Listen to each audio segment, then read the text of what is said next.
రాజధాని నిర్మాణంలో అగ్రిజోన్ పేరుతో కృష్ణా జిల్లా రైతాంగానికి ఉరితాడు బిగించేందుకు చంద్రబాబు సర్కారు సిద్ధమైందని వైఎస్ఆర్ కాంగ్రెస్ మండిపడింది. తుళ్లూరు భూములు కొన్న తన అనునాయులకు, తనను నమ్ముకున్న సింగపూర్ కంపెనీలకు లబ్ధి చేకూరేందుకే చంద్రబాబు ఈ నిర్ణయం తీసుకున్నారని ఆ పార్టీ నేతలు ఆరోపిస్తున్నారు. రాజధాని పేరుతో సీఎం చంద్రబాబు రియల్ ఎస్టేట్ వ్యాపారానికి తెరలేపారని వైఎస్ఆర్సీపీ నేతలంటున్నారు. రాజధాని నోటిఫికేషన్ మ్యాప్లో అగ్రిజోన్ మెజారిటీ భాగమంతా కృష్ణా జిల్లాలోనే ఏర్పాటు చేయడం వెనుక పెద్ద కుట్ర ఉందని ఆ పార్టీ నేత పార్థసారథి మండిపడ్డారు.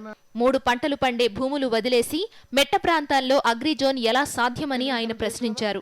కృష్ణా జిల్లాలోని మెజారిటీ ఏరియాలను గ్రీన్ జోన్లో పెట్టడం వల్ల 35 ఏళ్ల పాటు ఎలాంటి భారీ నిర్మాణాలు చేపట్టే అవకాశం లేదని సారథి ఆందోళన వ్యక్తం చేశారు. ఇలాంటి నిర్ణయం వల్ల చట్టబద్ధ హక్కులను కూడా రైతులు కోల్పోతారన్నారు. జోన్ 3 ఉంది, ఇది జోన్ 3. తుళ్లూరుకి ఆనుకుని జోన్ 3 పెట్టారు. ఇది జోన్ 2, మళ్ళీ తుళ్లూరుకి ఆనుకునే. ఒకవేళ నీకు రియల్ ఎస్టేట్ ఉద్దేశం ఏమీ లేకపోతే ఈ జోన్లని అన్ని 2 జిల్లాలకి సమానంగా వర్తింపజేయాలి కదా. కృష్ణా జిల్లాలో ఎక్కడన్నా జోన్ 2 కానీ జోన్ 3 కానీ ఎక్కడ ఉందా? మీకు కనపడుతుంది ఇవేంటంటే ఫారెస్ట్ ల్యాండ్స్. ఇవేమి మండల కానీ రైతుల భూములు కాదు, ఇవన్నీ ఫారెస్ట్ ల్యాండ్స్. మొత్తాన్ని జోన్ 1గా నిర్ణయించామంటే నీ ఉద్దేశం ఏమిటి అని చెప్పేసి అడుగుతా ఉన్నాను. ఇది రియల్ ఎస్టేట్ కోసం చేసిన ప్రయత్నం కాదా అని చెప్పేసి అడుగుతా ఉన్నా నేను. రియల్ ఎస్టేట్ ఏమిటంటే ఇక్కడ తుళ్లూరులో మీ అందరూ కూడా తెలుసు, 5,000 ఎకరాలు సింగపూర్ కంపెనీలకి మేము ఇస్తాము, వాళ్ళు రిటర్న్గా మనకి కొన్ని బిల్డింగ్లు కట్టిస్తారని చెప్పేసి చెప్పారు. ఈ 5,000 ఎకరాల్లో నిర్మించిన గృహ సముదాయాలకి మంచి ధర రావాలి. ఈ ప్రాంతంలో మొట్టమొదటి చెప్తా ఉన్న తెలుగుదేశం నాయకులు, వారి మిత్రులు, వారి బంధువులు కొన్నారు. సరే, ఇంకా రియల్ ఎస్టేట్ వ్యాపారస్తులు కూడా కొని ఉంటారు, కాదని మేము అంటలా. వాళ్ళకి మంచి ధర రావాలంటే ఏం చేయాలి? చుట్టుపక్కల ఎక్కడా కూడా గృహ వసతి లేకుండా చూడాలి, ఎక్కడా కూడా లేఅవుట్లు వేసి ప్లాట్లు అమ్ముకోకుండా చూడాలి.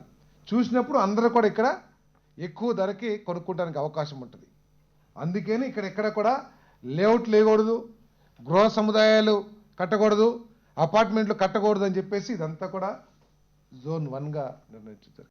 చంద్రబాబు నిర్ణయాల వల్ల ఏపీ రైతాంగం అంతా తమ భవిష్యత్పై తీవ్ర భయాందోళనలకు గురవుతున్నారని పార్థసారథి అన్నారు.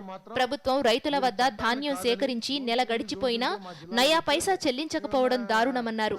ఇప్పటికే ఖరీఫ్లో సాగులేక నష్టపోయిన రైతాంగానికి రబీలో కూడా ఇదే పరిస్థితి రాకుండా వెంటనే నీటిని విడుదల చేసి ఆదుకోవాలని ఆయన డిమాండ్ చేశారు. చెక్కులు పంపిస్తాం, ధాన్యానికి ధర చెల్లిస్తామని చెప్పిన ప్రభుత్వం దాదాపు నెల రోజులు కావస్తున్నా కూడా ఒక్క పైసా చెల్లించుకోకుండా రైతుల్ని ఆర్థిక ఇబ్బందుల్లోకి నెట్టే పరిస్థితి.